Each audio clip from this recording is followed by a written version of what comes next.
تعالوا يا جدعان نجرب الاختراع الجديد بتاع دومتي، وهي البيتزا اللي بتجهز في اقل من 8 دقايق.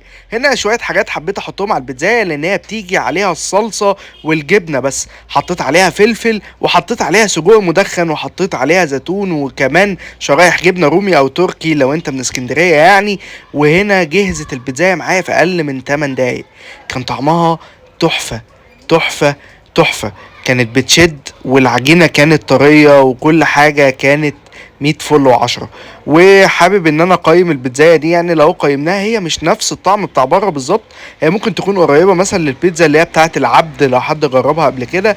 لكن المكونات اللي احنا ضفناها عليها، الجبنه الرومي مع السجق مع الزيتون، كل ده كان عامل لها طعم مختلف. وزي ما انتم شايفين الجبنه بتاعه البيتزايه نفسها بتشد معانا، وحاجه كانت تحفه.